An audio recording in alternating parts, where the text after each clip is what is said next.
বাংলাদেশের একজন বক্তা দেখলাম গতকালকে বলল সুন্নিরা বাইতুল মুকাররমার খতিবের চিন্তা করছে।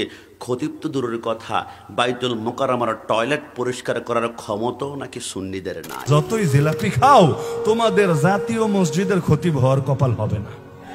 আর জাতীয় মসজিদের দারোয়ান যদি হতে চাও, বা বাথরুমে অনেক চাপ থাকে জাতীয় মসজিদে, প্রচুর, মানে সারাদিন মানুষ যায়, প্রচুর হারে যায়। যদি বাথরুম সাফাইয়ের দায়িত্ব পেতে চাও তাহলে আমরা এর জন্য সুপারিশ করতে পারি।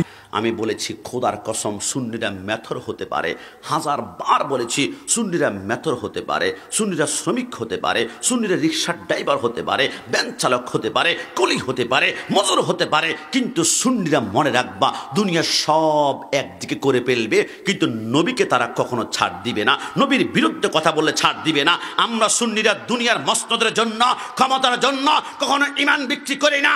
আজকে তখন তোমরা লিখে রাখো, পরে রেখো, আল্লাহর কসম কালিমো নাজি মাসি ও সাফি খলিল ও রাদি রসুল ও নবী আতিক ও ওয়াসি গনি ও আলী সানাকি জোবা তোমারে লিয়ে তোমরা দুনিয়া পাওয়ার জন্য বাইতুল মুকাররমে জুতা নিক্ষেপ করতে পারো, কিন্তু সুন্নিরা দুনিয়া সব ছাড়তে পারে, কিন্তু মদিনাওয়ালাকে সুন্নিরা হৃদয় থেকে সরাতে পারবে না।